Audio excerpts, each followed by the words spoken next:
Welcome to First Sleep Aid, calm stories to help you unwind, learn, and fall asleep. From true crime to curious facts and thoughtful ideas, always softly spoken. Subscribe now and take a deep breath. You're in good hands. Okay, so today we're gonna dive into a topic that's, I think, pretty relevant to how we see ourselves, how we see the world around us. Hmm. And it's this thing called the Dunning-Kruger Effect. Okay. And basically what it boils down to is that sometimes the people who are the least skilled in an area are actually the ones who are the most confident. Right. And conversely, sometimes those who are really, really good at something are actually more likely to have self-doubt. Interesting. Yeah. Have you ever kind of noticed this in your own life? Like maybe you've seen this with a colleague or even in yourself. Oh, absolutely, yeah. It's really kind of a fascinating quirk of human psychology, isn't it? Yeah. This disconnect Yeah. between how good we actually are at something and how good we think we are. Yeah. And the real foundation for understanding this was laid by two researchers, David Dunning and Justin Kruger, Okay. back in 1999 at Cornell University. Got it. And their big question was, how can we be so bad at something and yet think we're so good? Yeah, and I think what's so interesting is that the seed for their investigation came from like a real life event. We did. Back in 1995, there was this guy MacArthur Wheeler in Pittsburgh, Okay. and he was dubbed the lemon juice robber. What? And basically, he robbed a bank, Okay. but he thought that if he put lemon juice on his face, he'd be invisible to security cameras. Wow. That's some serious confidence in lemon juice. Yeah, it didn't work out so well for him. I can imagine. But that's really what sparked Dunning to think about this. Right? How can someone be so completely wrong, but so sure of themselves at the same time? Yeah, it really makes you think about, how do we assess our own abilities and knowledge? Absolutely. And as we're talking about this, you might be thinking back on times where you've seen that kind of overconfidence in others, Right. or even maybe a time where you were really sure of something Yeah. and then later realized you were totally off base. Oh, yeah, totally. So in this deep dive, we really want to unpack the Dunning-Kruger effect. We'll look at that original research. Hmm. We'll see how it plays out in everyday life, Yeah. and ultimately what it tells us about how we see ourselves. Yeah, and I think it's important to emphasize we want to do this in a kind of calm and measured way. Right.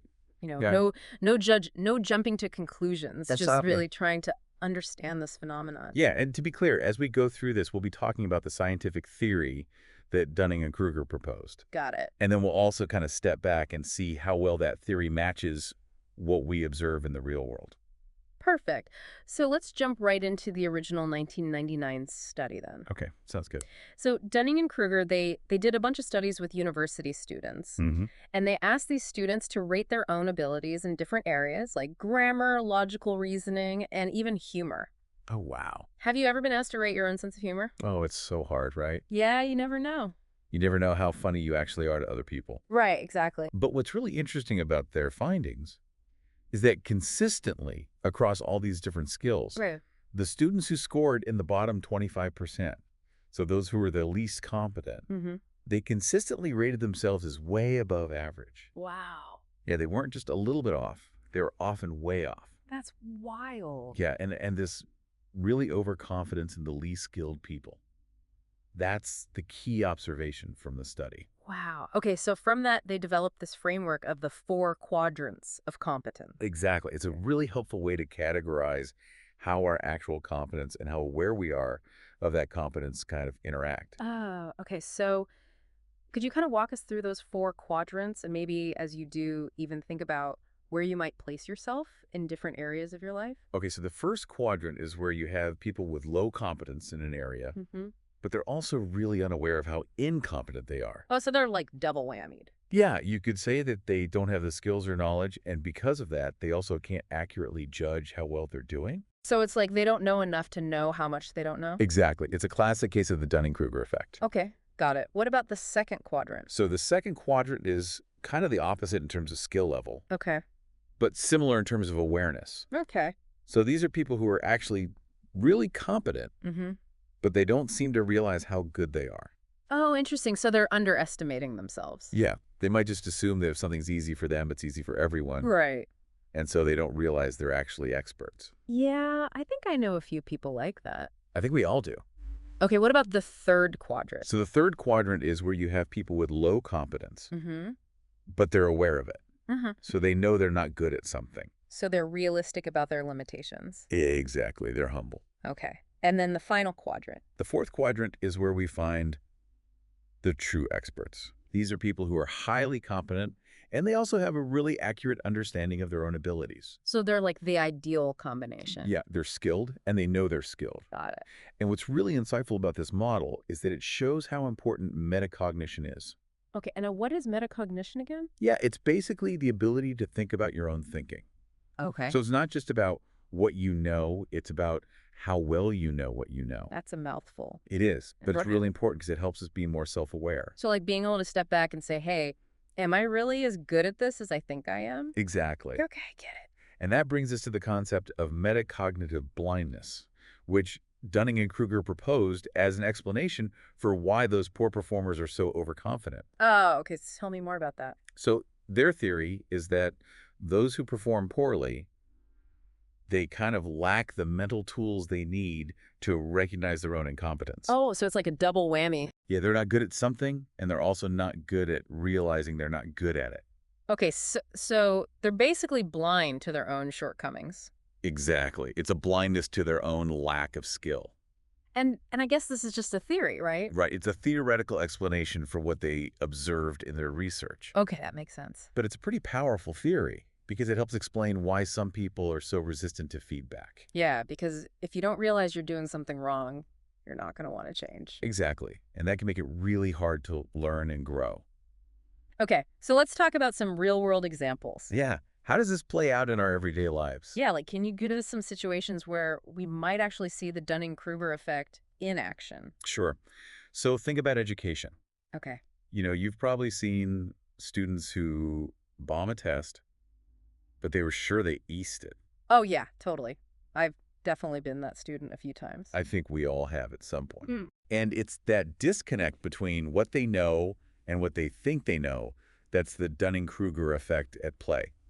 Interesting. Okay, what about in the workplace? Yeah, so at work, you might have colleagues who overestimate their contributions to a project. Right. Or maybe they think they're really good at something like communication or teamwork, but actually, Yeah, but maybe their coworkers don't see it the same way. right, and that can cause some problems, obviously. It can lead to conflict or misunderstandings. Yeah.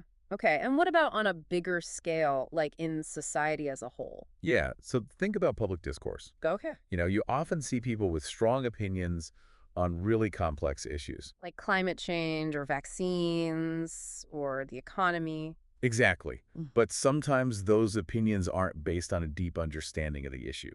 Yeah, it's more like they've heard a few things and they've formed a strong opinion without really diving into the facts. Right, and they might even be really vocal about their opinions. Oh, yeah, the loudest person in the room isn't always the most knowledgeable.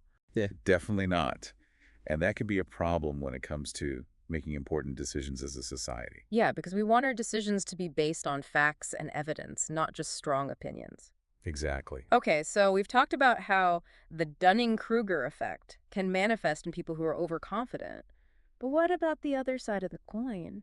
Yeah, what about people who are really good at something, but they don't seem to realize it? Yeah, that's interesting too. It is. And sometimes that can lead to something called imposter syndrome. Okay, I've heard of that. What is that exactly? So it's when someone is actually really competent, Mm-hmm. but they have this constant fear that they're a fraud. Oh, wow. So they feel like they're going to be exposed at any moment. Exactly. They think everyone's going to realize they're not as good as they seem. That sounds really tough. Yeah, it can be. It's a form of anxiety. Okay, so is imposter syndrome the same as the Dunning-Kruger effect? Not exactly. They're separate phenomena, Okay. but they both stem from this gap between how good we actually are at something and how good we think we are. So it's all about perception. Right. It's subjective. Got it. And it's really interesting to think about, have you ever experienced imposter syndrome? Oh, yeah. I think a lot of people have, especially in fields where there's a lot of pressure to be successful. Right, like in creative fields or academia? Yeah, exactly. It's really common. Okay, so we've talked about the Dunning-Kruger effect and imposter syndrome, Mm-hmm. but it's important to remember that not everyone agrees with the Dunning-Kruger effect. Right, there are definitely some critiques and alternative explanations out there. Okay, so what are some of the arguments against the Dunning-Kruger effect? So one of the main criticisms has to do with a statistical concept called regression to the mean. Okay, I'm not a statistician, so break that down for me. Sure, so basically it means that extreme scores on any measurement tend to become less extreme over time. Okay, so if someone gets a really high score on a test, the next time they take the test, they're probably going to get a slightly lower score. Exactly, and the same goes for really low scores. Okay, I see. So some critics argue that the overconfidence seen in the Dunning-Kruger studies might just be a result of this statistical effect. Okay, so they're saying it's not necessarily a cognitive bias, it's just statistics. Right. Okay, but hasn't there been more research on this since the original study? Yeah, there have been tons of studies. And what have they found? So many of them have found support for the Dunning-Kruger effect. Even when they control for statistical stuff. Exactly. So it seems like there's something real going on here. Okay, so it's not just a statistical fluke. Right. It seems like there really is a cognitive bias at play. Okay, that's interesting. It is. And it's also important to remember that culture can play a role in all of this. Oh yeah, how so? Well, different cultures have different norms about how much you should talk about your own abilities. Right, like some cultures are more humble and others are more self-promoting. Exactly. Okay, so how does that relate to the Dunning-Kruger effect? So in some cultures, people might be less likely to admit they're bad at something even if they are. Oh, because it would be seen as shameful? Right, or embarrassing. Okay, I see. So the Dunning-Kruger effect might look different in different cultures. Yeah, that makes sense. It's important to keep those cultural differences in mind. Okay, so as we wrap up here, what's the main takeaway for our listeners? You know, I think the most important thing is to remember that the Dunning-Kruger effect is not about judging other people. Okay. It's about self-awareness. Mm-hmm. It's about recognizing that we all have blind spots. Yeah, and that we've probably all overestimated our abilities at some point. Exactly. We've all been there. Yeah, and it's not about beating ourselves up about it. Right. It's about being open to feedback. And being willing to learn. Exactly. It's about cultivating intellectual humility. Yeah. Okay, so how can we do that? One thing we can do is to actively seek out feedback from people we trust. Okay. And when we get feedback, we should try to listen to it with an open mind. Even if it's not what we want to hear. Exactly, even if it stings a little bit. Yeah, that can be tough. It can be, Yeah. but it's important. And what else can we do? We can also try to develop our metacognitive skills. Okay, so thinking about our thinking. Right, becoming more aware of our own thought processes. And how can we do that? Well, there are a lot of different techniques, Okay. like mindfulness, meditation, journaling, reflecting on our experiences. Okay, those are all good ideas. Yeah, and the more we practice, the better we'll get at it. So basically the key is to be more self-aware and more open to learning. Exactly. And that's how we can avoid falling into the trap of the Dunning-Kruger effect. Right. Okay, so to sum it all up, the less competent we are, the harder it is to recognize our incompetence. That's the paradox. Yeah, and it's something we all need to be aware of. Absolutely.